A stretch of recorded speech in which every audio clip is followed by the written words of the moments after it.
The book of Ecclesiastes, over the millennia that it has been read and commented upon, has presented more challenges to interpretation than probably any other book of the Bible.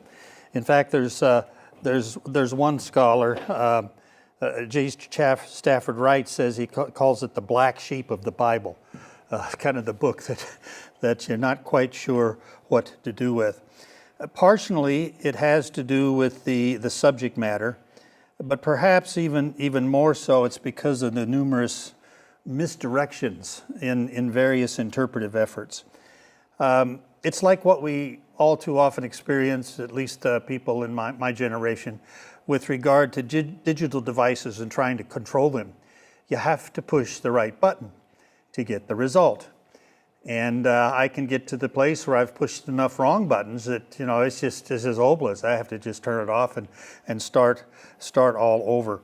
So everything grinds to a halt, and so you call somebody for help. And so part of what I'm doing in these introductory sessions, and after today, we'll just be going through the text of Scripture. But I want to, just let us know what's going on in this book and so forth. So pushing the wrong buttons, and people have been pushing, I believe, the wrong buttons. Well, it has to be because there are so many different approaches to the book. Most or all have to be wrong. So just trying to push some right buttons, and this is not original with me. I'm working on work and scholarships that's been done over the last 50 years or so. But I'm going to be just sharing some thoughts from this author, Ardell Kennedy, and he is quoted in this book that I referred to of a whole bunch of articles that have just been collected on the book of Ecclesiastes, edited by Roy Zuck from Dallas Seminary. And he says this about the book. He says, it is the thesis of this chapter, that's the chapter that he's writing, that Kohelet's enigmatic character cannot be resolved by following either of these two conventional lines. Now, he's been talking about interpretive efforts, and the two conventional lines that he mentions is that a lot have said, well, there's more than one author here, obviously. The material is just so diverse, one person couldn't have written this. There's all kinds of problems with that, not the least of which is inspiration and canonicity of the book and so forth. And then the other view is that two divergent philosophical perspectives are involved. One, natural reason devoid of special revelation, and the other, orthodox affirmations of faith. So this is what he is referring to when he talks about these two conventional lines of interpretation. And so he's saying the book can't be resolved by following this, and I agree with him in that. And then he says the enigmatic character and polarized structure of the book is not a defective quality reflecting opposing and contradictory philosophies.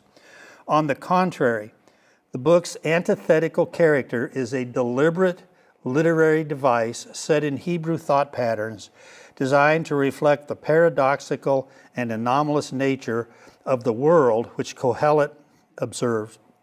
And so that's what I want to kind of work on. He continues here.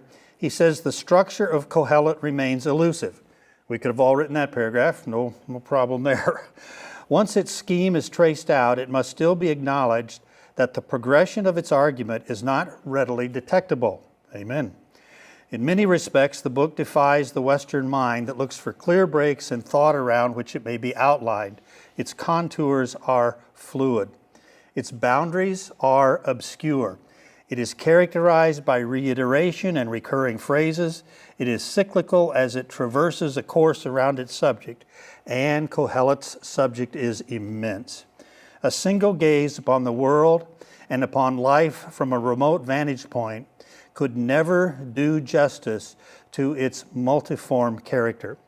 Now, I'm not going to spend a lot of time in the rest of our sessions in Ecclesiastes about the complex structure. We're going to lay it out and see what's going on. But we do want to suggest, I want to suggest an analogy that at least can kind of put our minds at ease about what's going on here. And that analogy has to do with a sequence of numbers. And they being 0, 1, 2, 3, 5. Anybody know? Well, probably a bunch of you know what this is called. The Fibonacci sequence. Yes, very interesting, isn't it? Where you take the first two numbers, 1 and 0, you add them together, and you take that number, 1, and add it to the previous number to get 2. You add 2 to 1 and get 3, you add 3 to 2 and get 5, and it goes on and on and on forever. And then out of that, there's a ratio that has cropped up in terms of building and so forth. And so I want to just think a little bit about this. When you plot the Fibonacci sequence, it looks something like this. It starts out a little square, and you draw an arc to the corners. And then it goes out, and so when you got a 5 by 5 square, 8, and it starts to form this spiral. You say, oh, okay, well that's interesting. That's just crazy math stuff. It doesn't affect us, and where is it useful? Well, God found it useful because you find this in nature all over the place. And you look at plants, and you look at storm patterns, you look at galaxies that are swirling, snails and the way they're configured. Interestingly enough, they all follow this Fibonacci spiral that's based upon that number system. And so it occurs in nature, it apparently occurs in art, architecture, and maybe even music. Interesting part about music, and I was doing some reading on music. And here's a guy who has actually analyzed the fugues of Bach and has determined that there is evidence of a Fibonacci sequence in his construction of music. There is a fugue that people couldn't analyze until computers came along with math. I don't know which one it is, but he was it was complicated. Well, for me, once you get to Bach, you can stop there, because if it's not Baroque, why fix it? Yep. Amen. And he probably is my favorite composer. I had an interesting experience with this that illustrates what's going on with Ecclesiastes and how we could be comforted by the fact that even though we're not going to be able to penetrate the depths of its structure, we will be able to appreciate its beauty. We'll be able to appreciate the ideas that are here as we proceed. My second or third year at college, they instituted what's called an interim, like a short term between the two semesters. You just take one course, not part of your curriculum. And I, for whatever reason, don't know why, because I wasn't a musician, in terms of those degrees, took classical music. Classical music of Mozart and Haydn and that bunch, not just old stuff, and we actually studied the sonata form in terms of how they put together their symphonies and so forth. And we listened to Mozart's Symphony Number 40 in G minor over and over and over again. And I can still sing it, It just, I hum it, parts of it. It was just there. Now, I can't discuss the thematic development of it, but I have an enhanced appreciation for it, just having been exposed to this idea of the structure of something that then these musicians can take and utilize with so vastly different products, but it's still following the same pattern. So Ecclesiastes has structure. We'll see it in some big ways, but rest assured the Holy Spirit and Solomon have produced a well-crafted piece of literature that will embrace you in the murkiest parts of our enigmatic experiences in living, and will lift us to the heights of joy as we celebrate life in its fullness, as long as we don't push the wrong buttons. So I'm going to take a little more time today to think about these buttons. So with the preliminary thinking that we've done in the first sessions, we want to go ahead and see how this flows. And the point here is that God's designs are complex as they need to be in nature and everywhere else. And the Bible is no different. And so, but they're discoverable. And even though we can't really discover it all, if we just make sure we're not pushing the wrong buttons, we can make sense out of it. Now, so this is just the quotation I just mentioned. So he talks about the structure being elusive, but there's progression and its argument, but it's not always readily detectable. Its boundaries are obscure, there's reiteration, recurring phrases, it's cyclical around its subject. And the last sentence, a single gaze upon the world and upon life from a remote vantage point could never do justice to its multiform character. And so what Solomon is doing here is that he is looking at life from a bunch of different angles. And they're deepening and they're broadening, but they're all going through the same thing. And what we want to do is look at the last part of chapter 1 this morning and chapter 2, and I'll show you exactly what the elements of this repetitive cycle are and how we should proceed with it. But again, just with regard to what we have here, a guy by the name of Loophole wrote a commentary back in 1966. And Kennedy is referring to him, and he talked about Loophole in laying out introductory principles for the interpretation, states that the recurring phrase, under the sun, indicates that Kohelet deliberately restricted his observations and explanations of human events to a human perspective. By this, Loophole means that Kohelet, in his observations and reflections upon life, assumed a position of complete neglect of revelation and the world to come. Whether he was experiencing it or whether he was simply mimic it from some other standpoint is not the point. He spoke from the perspective that God had not revealed himself, and furthermore that God is inaccessible. For Loophole, Kohelet was a rationalistic apologist who sought to lead his readers to true happiness by showing how miserable life is under the sun, that is to say, apart from God. He attempted to direct men toward God by seeking to convince them rationalistically of their despair apart from God. Now, you can take this view of Ecclesiastes and not come up with heresy, because it is true that life without God doesn't have meaning. Okay? The question is that really what Ecclesiastes is talking about? And if it isn't, and we just stick there with our application of theology, we miss some of what's in the book. He goes on to talk about the reference with regard to the Scofield Reference Bible, and I read this a couple of weeks ago.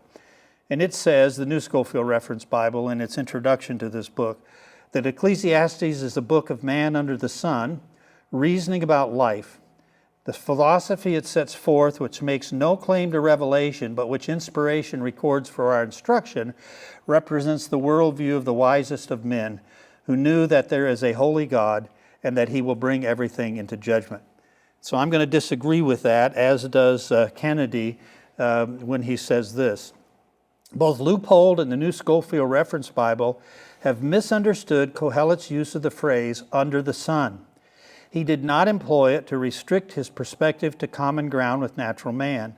He was no mere philosopher who, working from a system of natural theology, sought to understand God's creation without the interpretive revelation of the Creator.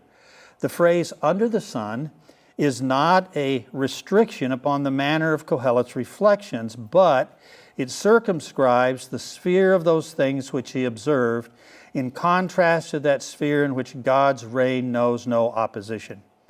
The expression under the sun, therefore, speaks of the earth upon which man dwells, as does Kohelet's phrase, all that is done under heaven. So basically, it's not him sharing an experience where he lived like that, or sharing a caricature of it to make a point, but it's something different. And so just to look at that, it's easier to show things what things are not than it is what things are. I think it's fairly easy to show that what Kennedy says here is right, that is not Kohelet's perspective. We'll go on to see what it is. So let's work our way through the first two chapters. We've looked at the first chapter up to verse 12 before, and so I'm going to pick up there and just see how this lays itself out. And what we're going to find here is that the the message of the whole book is contained in this whole section, from chapter 1, verse 13, to the end of chapter 2. And once we see this, and once we start moving on through the book, we will see that, yes, this will occur over and over and over again, but in expanded ways and moving into different applicational areas. So this is the introduction of the pattern. This is the introduction of the sequence and the types of things that we'll find. What we have in verses 13 to 15 and 16 to 18 of the first chapter is a double introduction. And this double introduction will move into the two more sections that fit with each one. The first introduction on the left, he says, I applied my heart to seek and to search out by wisdom concerning all that is done under the sky. Now I've put down below there the little legends so that we know the work words, and it's important to see where these need to be distinguished. So I'll kind of do that as we go through, but we're not going to belabor the point of the work words, just to see how it progresses. He says it's a heavy burden or business that God has given to the sons of men to be busied with, if you use the same English word for the double root there. I have seen all the works that are done under the sun, and behold, all is vaporous and a chasing after wind. That which is crooked can't be made straight, and that which is lacking can't be counted. And then the second introduction, by the way, the book ends with a double epilogue too. Not that parallels this, but it's sort of a thing. I said to myself, behold, I have obtained for myself great wisdom. Now notice how wisdom occurs once in the first introduction. It occurs over and over again in this one. Behold, I have obtained for myself great wisdom above all who were before me in Jerusalem. Yes, my heart has had great experience of wisdom and knowledge. I applied my heart to know wisdom and to know madness and folly. I perceived that this also was a chasing after wind. For in much wisdom is much grief, and he who increases knowledge increases sorrow. Doesn't sound like the author of Proverbs, does it? But he is. And he says this, but in a different context than Proverbs says it. So in 2:1 to 11, Solomon is going to just talk about the joy of his labor. It's going to be a very personal journey with regard to what he has been able to do and not do with regard to just labor. And then in verses 12 to 17, he moves to more the public, all people, and he talks about what I call the bane of folly. And then in the next section, verses 18 to 23, he brings these two ideas together to express how aggravated he is over the spoilage of one's labor by a fool who inherits it. Ever trouble any of you? Do you know anybody who had really a lot of just, I can't leave, this my fortune to this son, his son's no good? Well, that's sort of what we're going to see here. And then the last paragraph of the chapter is the first of the 7 refrains about what we do when those aggravations come up. And it's choosing to live life in appreciation of the good in labor. So that's the outline. And that actually gives us the pattern that is going to be followed and repeated, not necessarily in these exact order, over the rest of the book. So let's just start and look at it. He says in chapter 2 and verse 1, I'm not going to go back to the introductions, but going ahead with chapter 2 and verse 1, I said in my heart, come now, I will test you. So, heart, right? What he's talking about is think with your heart, not with your head, right? No, that's not how the word heart is used in the ancient world and certainly in the Bible. The Hebrew word for heart has to do with the whole capacity, the whole inner person of man. It has to do with emotions, will, thought. Sometimes it emphasizes one or the other of those. If a word is going to be used about emotions, it'll use bowels or something like that, not heart. So this is not what he's saying. He's saying, I said in my heart, I said to myself. When you talk to yourself, you're not talking to your heart. You're talking to yourself in your head and you're thinking, okay? So that's what's going on here. So get rid of that modern romantic idea about the heart versus the head. There isn't a heart versus the head in those terms in the Hebrew Bible. Notice he says, come now, I will test you. Now, I don't know if I've really seen this commented on in commentaries, but he's testing you. What is the you? Well, when you're interpreting the Bible, you ask questions. What are some possibilities? What could you possibly mean? Could mean life, and that's what most commentators say he's talking about is life, or meaningful life, or a significant life. Does the text tell us what you is, what he is testing? Well, it does, all over the place. We've already seen several passages. I'm going to bring up a passage from chapter 8 and verse 16, which is a repetition of two passages we've already seen, and one which will occur at the end of this chapter. He says in 8:16, "When I applied my heart to know wisdom, and to see the business," that's the task word, "that is done on earth, for also there is neither day nor night sees sleep with his eyes, then I saw all the work of God, that man can't find out the work that is done under heaven." What he's testing is God's works. He's testing God's works because he wants to see if he can figure out how all these events that don't seem to fit with what I read and wrote in Proverbs, they just, how does it go together?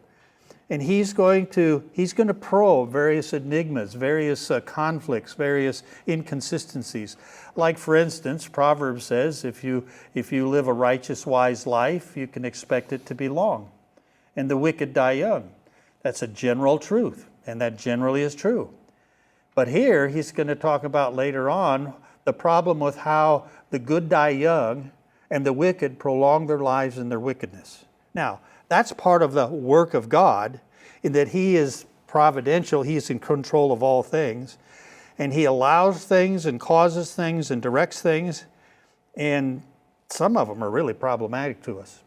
That's what he's going to be looking at. So it's all the work of God.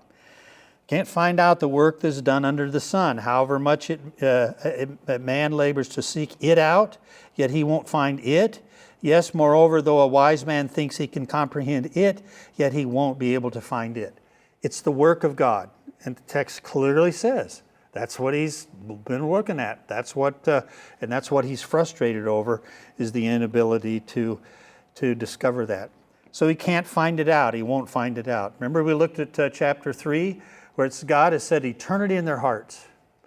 And I take eternity there as the sense of time beyond, past and future, and how I fit and how it all connects, cause and effect, yet so that man can't find out the end from the beginning. And that's what this is saying again, in different terms, the same thing. That's what we saw in chapter 3, verses 9 to 11. So let's continue on through here, and we're going to have to deal with some words and some possibilities of translation, and again, to maybe unpush some buttons that have been pushed that maybe mislead us in trying to get a hold of this book. He says, "I said in my heart, come now, I will test you with mirth. Therefore enjoy pleasure, and behold, this also is vanity," or vapor. Okay? Now, I'm using the World English Bible. It's an online Bible that's in the public domain. It reads a lot like the New King James or the ESV. And I'm using it because I'm writing a commentary and it's public domain, so I won't have to get permission to use it in the commentary. But that's what I'm going to be using, and I'll talk about it as we go along maybe. But I just give you some different ways that this is translated. The New King James, "I will test you with mirth, therefore enjoy pleasure. I will test you with pleasure, enjoy yourself. I will test you with pleasure, enjoy what is good. I will test you with pleasure to find out what is good." So he's got tests in all of those, and something. But then this one, "I'll try self-indulgent pleasure to see if it's worthwhile." Well, that's a departure. That's a big departure, okay? So you've got various ways of understanding this. One of the most striking things that I learned in studying this book is just the use of this single word translated mirth. It's the word for joy. It's the word that is used all throughout the Bible in a most positive sense. And so I'm just going to have to retranslate it joy, because later on in the book, this word is going to be translated joy. And we're going to find the word rejoice, and it's going to be this word in the verbal form. This word it means to be glad or joyful with the whole disposition.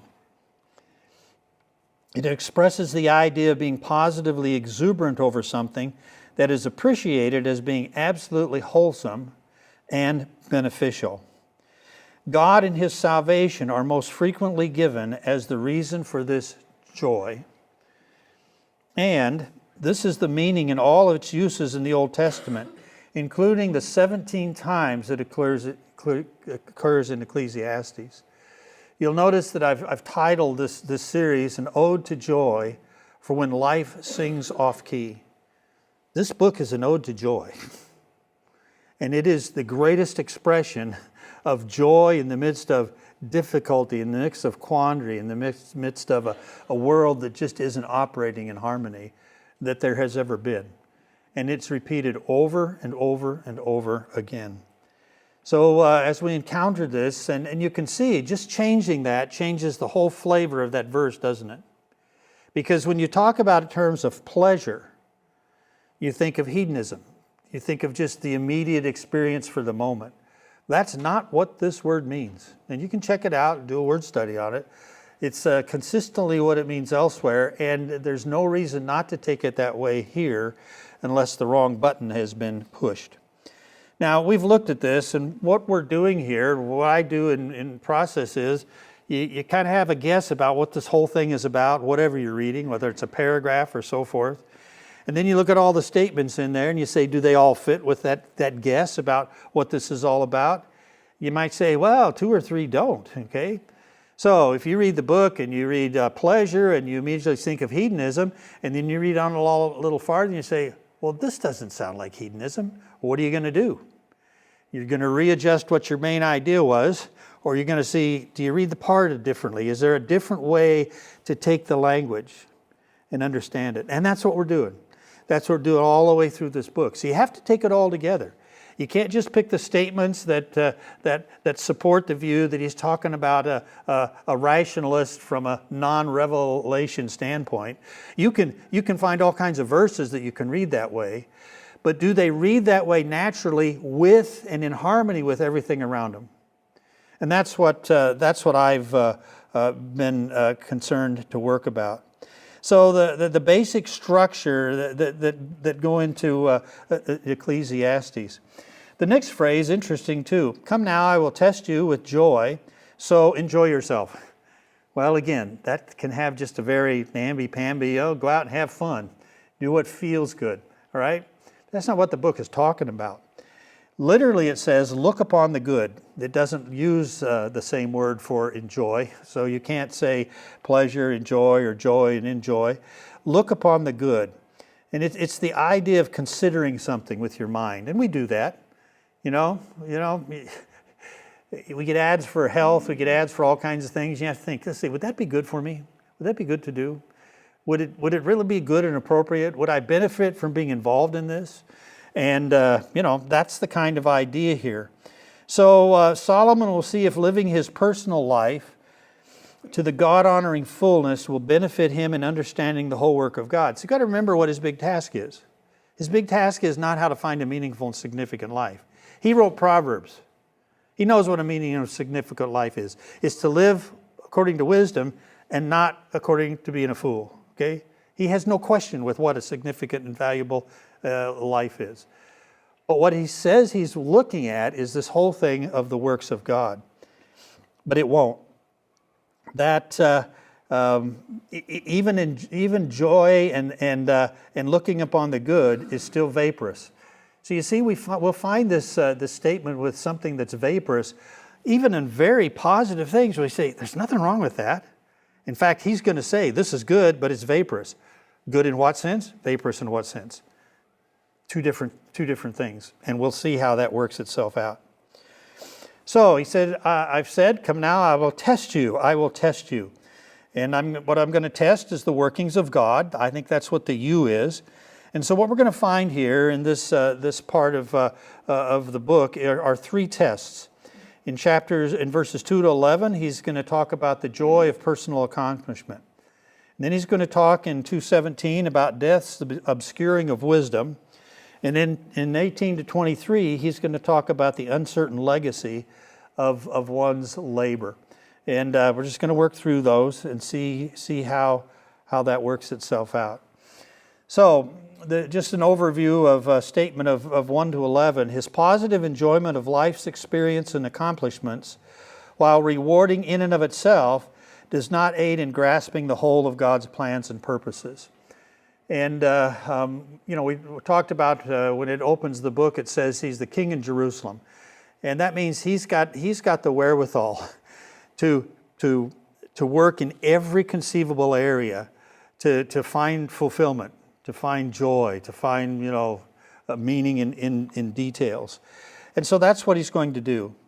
Well, he starts out with laughter. I said of laughter, it's foolishness, and of joy, what does it accomplish? Well, wait a minute. If this is a book about joy, why is he denigrating what joy can accomplish? Well, because in certain things it can't do, while other things it does. Now, the word laughter here, just think a little bit about it. It's a powerful response indicator. Have you ever done any reading on the psychological benefits of laughter? It's pretty amazing. Okay? And so this is not just an inconsequential thing. And you find laughter in the Bible. It can express joy or it can express derision. All right? So depending on the context, laughter is good or not good. But it's the noise of celebration. Whether you're worshiping or partying, it's the noise of celebration, all right? And so it's talking about an uplifted spirit, whatever the cause is. But the point is not what kind of noise, but the positive effect on the one laughing. That's the thing. So what he's going to be saying here is that in my most positive, uplifted emotional moments, there's not going to be a key to help me in my ultimate quest. In the Old Testament, laughter is most often associated with things that bring joy, and that's the word we're looking at as the center of the book. The point, it's folly to think that the height of positive emotions in any way aids in grasping divine providence. Being emotionally high, feels good, can have a very reasonable explanation for it, can be appropriate expression of emotions. But in the ultimate quest of figuring out how all God's works fit together, it doesn't contribute. All right? Now, he goes to the other thing. That's joy in the emotions. He goes to the body part. I searched in my heart to cheer my flesh with wine. Well, of course, he's a wine bibber. He's obviously just looking about, life apart from God. My heart yet guiding me with wisdom. Isn't it interesting how he says, this is a wisdom. And notice, my heart, my mind was guarding me how to cheer my flesh and guiding me with wisdom. Okay, he's not going out and getting drunk to see if that does something. He's taking it in regard to what the Bible teaches about it. Until I might see what is good for the sons of men that they should do under heaven all the days of their life.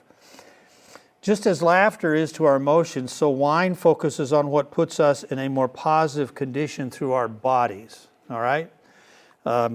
Wine is a physical stimulant. Now, in Proverbs, Solomon condemned the misuse of wine. And there are verses that specify that. Wine is referred to as a gift from God that makes the heart joyful. Psalm 104:15. Now you say, why heart? It's joy. Well, don't get lost there. This is a thought experiment. The heart, the rational faculties of his inner mind. So he's just thinking about it. Now, can we do that? Sure. When you talk to your kids about drinking, you don't say, go out and get plastered and you find out what's wrong with it. Now, that's one way.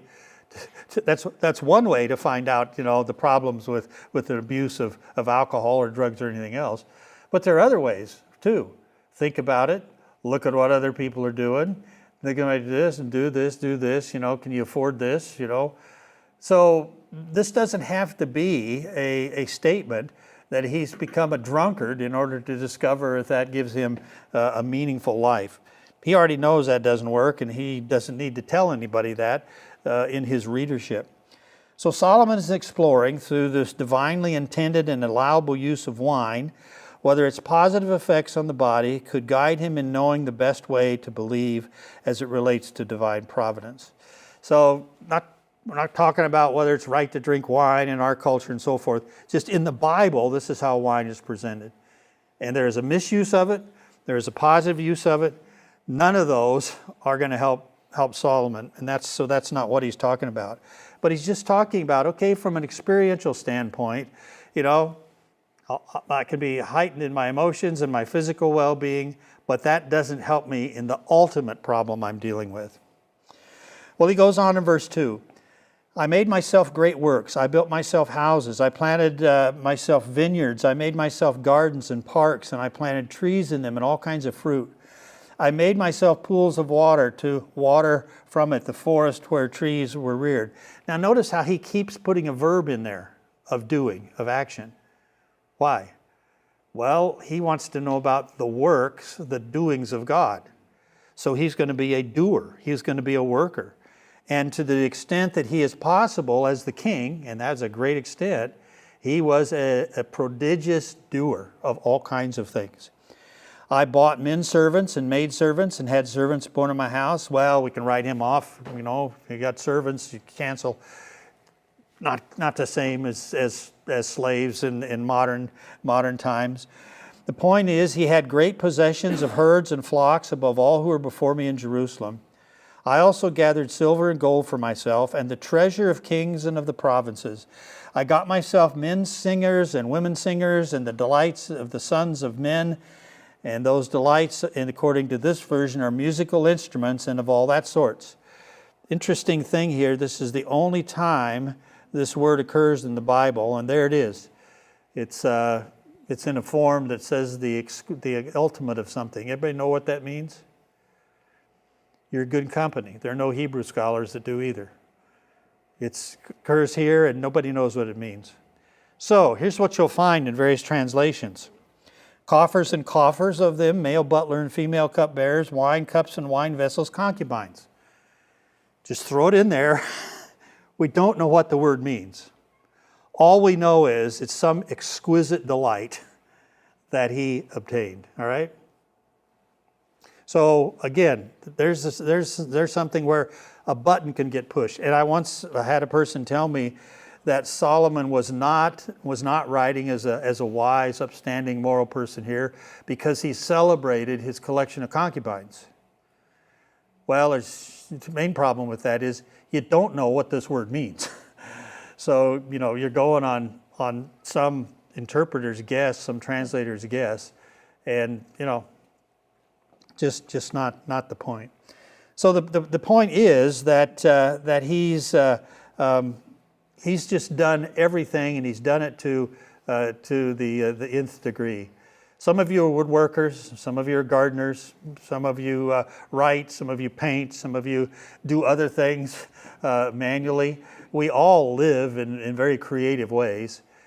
Solomon was up there. He was like the Renaissance man before Renaissance came along. Okay, and that's the whole point. So he says, there's nobody around who can be who's a greater doer than I am. He continues in verse 9. So I was great and increased more than all who were before me in Jerusalem. Now that's not just a brag. It's not just a boast. It's basically he's saying, from a human standpoint, there's nobody who could explore this whole issue of the workings of God in the affairs of man more than I. And so the fact that he was gifted with wisdom, that wisdom came from God, that's what he's doing here.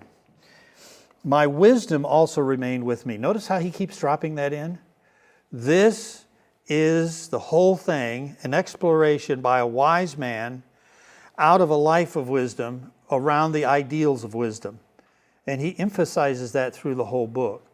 So when you get to the state where he says, oh, this is bad and this is mournful, he's not putting down wisdom. He's not putting down life apart from God either. He's talking about this quest that he's on. Verse 10, whatever my eyes desired, I didn't keep from them. I didn't withhold my heart from any joy, for my heart rejoiced because of all my labor, and this was my portion from my labor. Now this word portion is the word that's used of Israel when they would inherit land. It would be their portion, okay? Not exactly the same as inheritance, but it's used in a number of ways. It's a heritage or a portion. And I'm just going to read these texts. I saw there is nothing better than a man should rejoice in his works, for that is his portion. Okay, that's going to be in 3:22 later on in this book. In 5:18, behold, that which I have seen to be good and proper is for one to eat and drink and to enjoy the good in all his labor, in which he labors under his sun all the days of his life that God has given him. This is his portion. 5:19, he'll say, every man also to whom God has given riches and wealth, and has given him the power to eat of it, and to take his portion, and to rejoice in his labor, that's a gift of God. So this is a very positive word. And then 9:9, live joyfully with the wife whom you love all the days of your life, which he has given you under the sun, all your days of vanity, for that is your portion in life, and in your labor, in which you labor under the sun. And Psalm 73:26 says, but God is the strength of my heart and my portion forever. So this is a very positive statement. What he's saying is, when I did all of these works, the innate enjoyment of them and the satisfaction of completion was my portion. That was a reward in itself. Isn't that the case? Even labor, okay? Some of the things we do are really work, okay? But when you get finished with it, you say, feels good. I'm glad it's done. But it was good to do that. And so even the hardest of work can have within itself, the reward of accomplishment, the reward of a sense of I've accomplished something, I've done something. And if we're doing it to the Lord, that's what really makes it of Him. And that's what this whole book is going to be about. So that's his positive portion, or his portion is positive.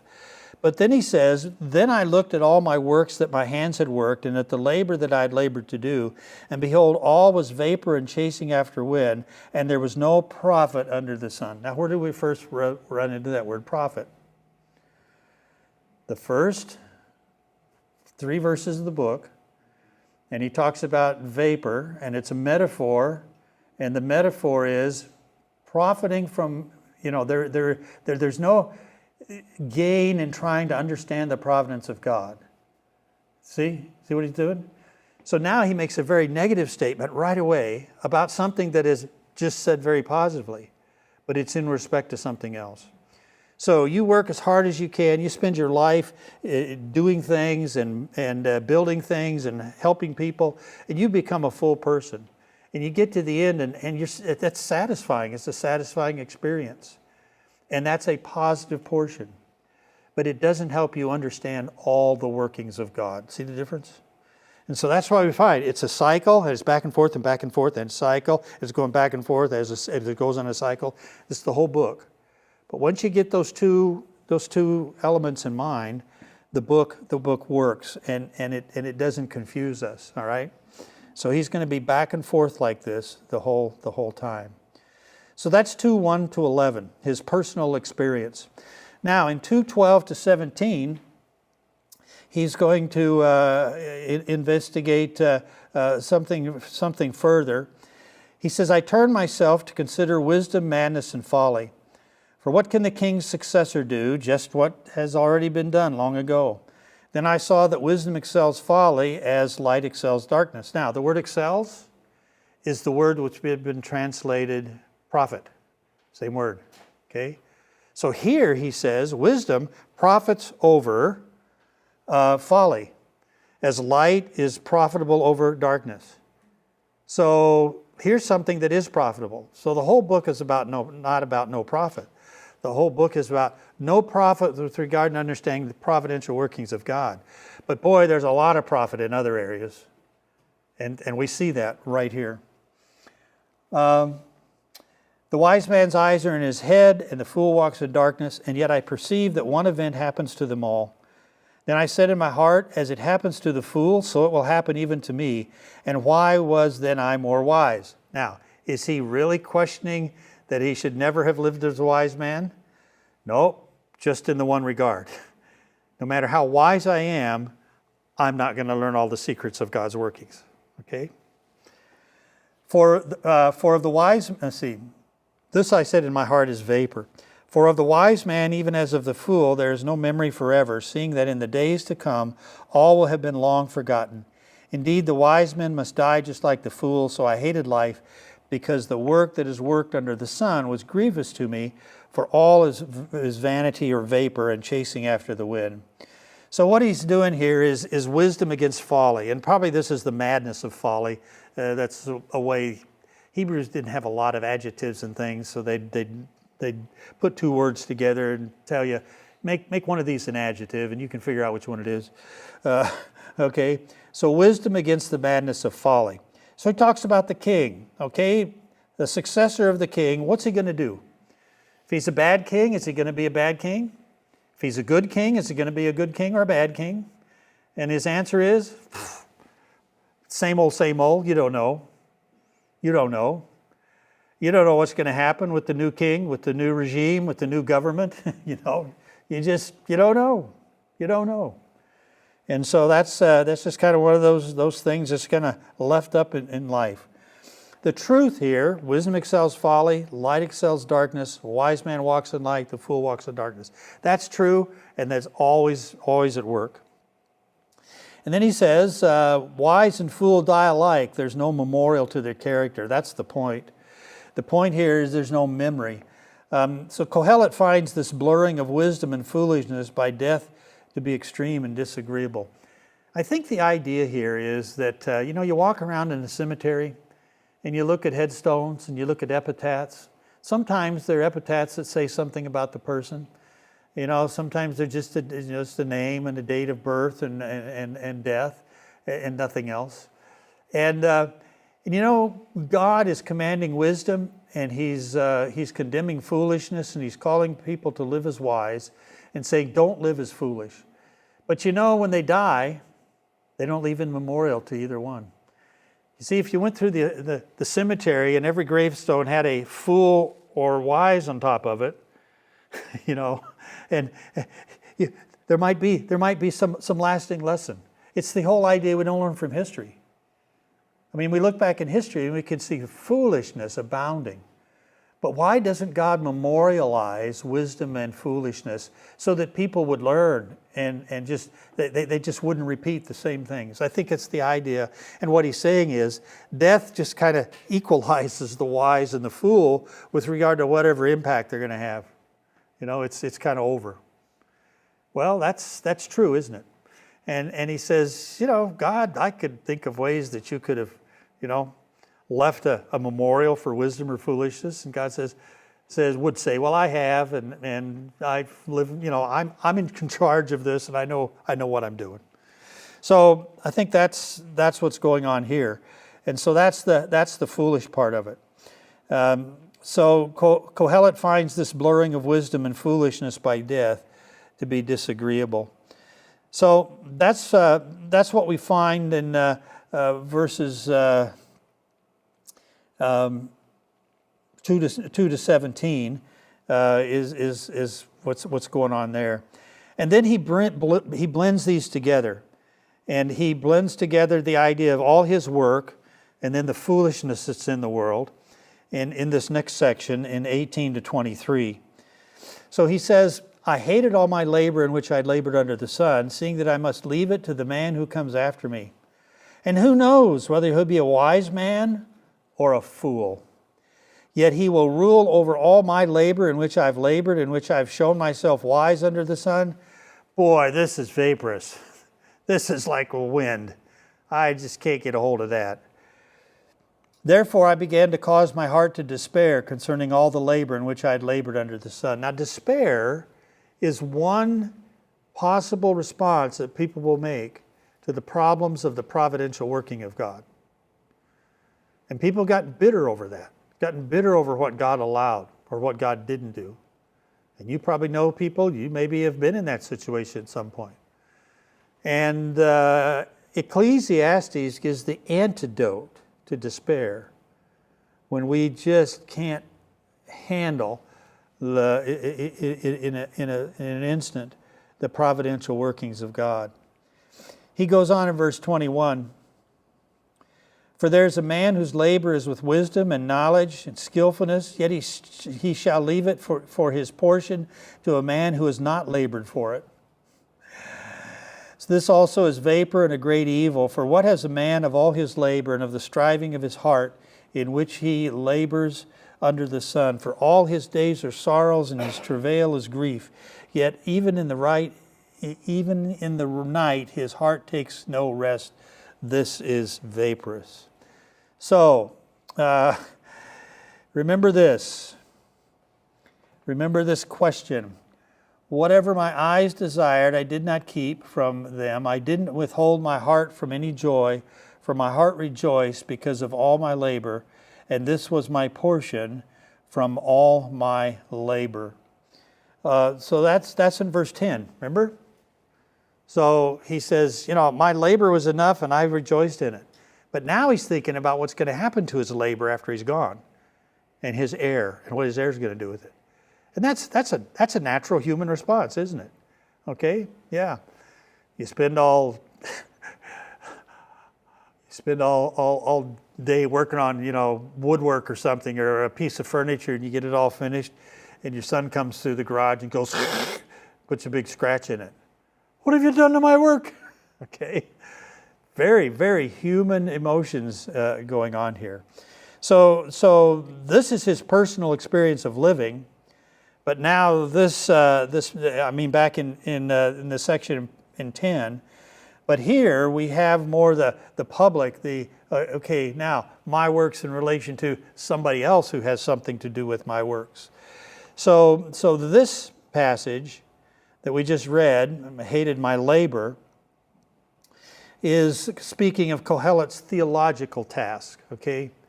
With respect to his theological task, understanding the providential workings of God, that's difficult. So he expresses displeasure over the thought of leaving his hard-earned accomplishments to someone who will not appreciate his effort in producing them, nor their proper value. So see how it all comes together? Talks about himself, his own works. He talks about what goes on between the wise, and then he talks about how that joins, and how his life can be spoiled in some sense by a foolish man inheriting what he leaves. And he just says, in the big picture, I just don't see how that all fits together and makes sense. Wouldn't it be better if God always rewarded goodness and always punished evil? Wouldn't people get more out of it? Would they? No, because sin's got a really powerful thing in there. God doesn't play by the rule book of Proverbs because it's not a rule book. This is the best way to live to the degree it depends upon you. But I'm still sovereign, and I'll let things happen to you that Proverbs doesn't really envision. Job knew that, didn't he? And that's what Solomon's writing about in Ecclesiastes. So that brings us to the refrain. Okay, how do you respond to this? How do you respond to this? What we've seen is, in 1 to 11, his positive enjoyment of life's experiences and accomplishments, while rewarding, do not aid in grasping the whole of God's plans and purposes. He expresses displeasure over the fact that death often obscures the value of wise living. And then he expresses his displeasure over the thought of leaving his hard-earned accomplishments to someone who will not appreciate the effort in producing them, nor their proper value. And so this is his counsel. He counsels the enjoyment of life through affirming the value of labor, because this is what God intends, and this is what God provides for us. So this is the first of 7 refrains. This refrain will be repeated 6 more times through the book in various forms in regard to the context that they're in. So that we're seeing part of the cyclical nature of this book. There is nothing better for a man than that he should eat and drink and make his soul enjoy good in his labor. This also I saw, that it was from the hand of God. For who can eat or who can have enjoyment apart from him? I think that needs to be changed. If your version says more than I, there's a variation in Hebrew manuscripts, and there's good reason to consider the change apart from him, and it fits better with the context. For to the man who pleases him, God gives wisdom, knowledge, and joy. God gives wisdom and knowledge and joy to the man who pleases him, but he doesn't give full understanding. But to the sinner he gives travail, to gather and to heap up, that he may give to him who pleases God. This also is vapor and chasing the wind. So what we find here, actually this eating and drinking isn't just sitting down to a potluck dinner. It really is also a metaphor. I mean, eating and drinking is just what we do to sustain life, okay? And we can eat and drink in a celebrative way, or just, what I have to have for lunch. But it's a metaphor too. It's a metaphor for receiving emotional and spiritual nourishment. That's what food does. It nourishes our body. Well, this response to these enigmas is what nourishes us in our souls and our spirits. And it's from affirming that labor is good. This book teaches more about labor and work than I think all the rest of the books of the Bible put together. What is the value of work? And how should I approach my work? Well, it doesn't matter what it is. And this word labor is the word for toil. It's the toil part of work. And we, by faith, every time we're involved in the toil of labor, we need to say, this is the gift of God. And I am doing this unto God. And I'm doing it as an act of worship. And that's part of how we are nourished with regard to our outlook on life. And it's instituted and enabled by God. You see how that is in that passage? To the wise person who pleases him. This is what the book is about. So there's going to be things in life that are enjoyable and you benefit from immediately, and Solomon talked about those in the first part of the chapter. Then there are going to be things that really, really are tough to swallow, really tough to compute. How a wise and loving God could let this happen or do this. God, you're the moral governor of the universe. Where's justice? He's going to talk about that later on. Where's judgment? He's going to talk about that later on. Where's reward? He's going to talk about that later on and develop that. But it's all here, isn't it, in seed form. So that's where we are. That's where we are. So what's it all about? Well, frustrated in his exhaustive efforts to understand God's providential design as it impacts our earthly experience, Kohelet concludes that one must still enjoy life as a gift of God. We have to affirm every day is a gift of God, and we must, by faith, take that life to enjoy it. And God is the one who empowers us to do that, but not till we intend to, right? So we exercise faith, and God acts with whatever the promise is I'm taking. This is a promise about the enjoyment of life. We accept it as a good gift from God, with all of its vagaries, with all of its difficulties, as well as with all of its joys, knowing that it's the life He's given us and that He's with us in it. But it's not an irresponsible. It's all the while living it responsibly by trusting in the one to whom we must ultimately give an account. Accountability runs throughout this book. All of these themes are in the first chapter, or in chapter 2. They're all there. Some of them not as strong, obviously, than others. But all these themes will trace all the way through the book, and we'll have cycles of things. And so that's where we'll go, and I'm not going to trace the cycles. I'm not smart enough to do that. But you'll see these themes, and you'll see where there is no profit in various things where there is benefit, but it's no profit with regard to understanding the providence of God. But life is a gift. It's a great gift. It's a good gift. And we need to embrace life. So this is a book of life. This is the book of God's giving us the richest of lives to live. And we can ask all the questions we want. He'll answer some. He won't answer some. But He's still to be trusted.